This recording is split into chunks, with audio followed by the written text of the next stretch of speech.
သွားတိုက်တဲ့အခါဒါမှမဟုတ်တစ်ခုခုစားတဲ့အခါသွားတွေကြီးနေတတ်ပါသလားဒါဟာတင်းရဲ့သွားပုံးတွေနင်းဆင်းသွားပြီးသွားရိုးတွေပေါ်လာတာကြောင့်ထင်နိုင်ပါတယ်သွားပုံးဆိုတာသွားတွေကိုကာကွယ်ပေးထားတဲ့ခြံစည်းရိုးနဲ့တူပါတယ်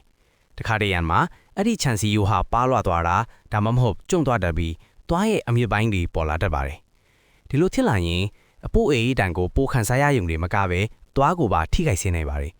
ဒါကိုကုသဖို့အတွက်ဆရာဝန်တွေက soft tissue graft လို့ခေါ်တဲ့အစားထိုးကုသမှုကိုပြုလုပ်ပေးပါတယ်ဒီနည်းလမ်းမှာတော့ဆရာဝန်ကကျန်းမာတဲ့သွားပုံး tissue များသောအားဖြင့်အာခေါင်ဒါမှမဟုတ်အလူရှင်စီကရတဲ့အလွှာကိုယူပြီးသွားပုံးနှိပ်နေတဲ့နေရာမှာအစားထိုးကပ်ပေးလိုက်တာပါဒီခွဲစိတ်မှုကိုထုံစင်းနဲ့ပြုလုပ်တာဖြစ်လို့နာကျင်မှုမရှိဘဲတက်တောင့်တတဖြစ်စေပါတယ်အစားထိုးလိုက်တဲ့ tissue တစ်ဟာမူလသွားပုံးနဲ့ကတားတဲ့ဖြစ်သွားပြီးသွားအမြစ်တွေကိုပြန်လဲဖုံးအုပ်ပေးသွားမှာပါဒါဟာအလားအပအတက်တင်မဟုတ်ပဲတင်းရဲ့သွားတွေကိုနှစ်ပေါင်းများစွာခိုင်ခန့်စေဖို့ကာကွယ်ပေးတာပါတင်းမရောဒီလိုသွားပုံးနှိပ်နဲ့ပြဿနာရှိနေသလားနေ့တိုင်းဗီဒီယိုတွေကြည့်ဖို့ like and follow လုပ်ထားဖို့မမေ့နိုင်ဘူးနော်